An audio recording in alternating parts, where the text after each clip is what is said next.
ఈశ్వరుడు మనకి ముక్కు వాసన చూడడానికి అవకాశం కల్పించాడు. ఎన్ని వాసనలో చూసి ఆనందపడుతున్నాం.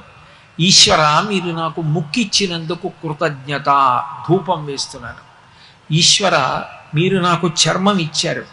నా కొడుకు ముట్టుకుంటే ఒక సంతోషం, నా కోడలు ముట్టుకుంటే ఒక సంతోషం, నా కూతురు ముట్టుకుంటే ఒక సంతోషం, నా మనవడు ముట్టుకుంటే ఒక సంతోషం, మనవరాలు ముట్టుకుంటే ఒక సంతోషం. మా గురువుగారు వచ్చి నా భుజం మీద చెయ్యేసి, ఎరా కోటేశ్వరరావు బాగున్నావా అంటే గొప్ప సంతోషం. మా నాన్నగారు నా వీపు మీద చెయ్యేస్తే గొప్ప సంతోషం.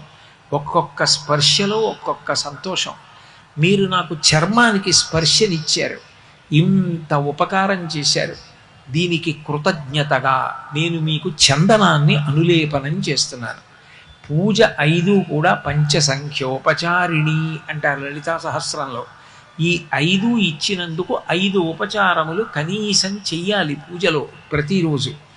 అందుకని ఈశ్వరుడికి దీపం పెడుతున్నాం, ధూపం వేస్తున్నాం, చందనం అలదుతున్నాం. మనకి చెవులు ఇచ్చాడు. భద్రం కర్ణీభి శృణుయామ దేవాహ అంటుంది వేదం. ఎన్నో పుస్తకాలు చదివి తెలుసుకోవలసిన జ్ఞానం కేవలం పెద్దల దగ్గర వినడం చేత తెలుస్తోంది. ఎన్నో మంచి మంచి మాటలు వింటుంటాం.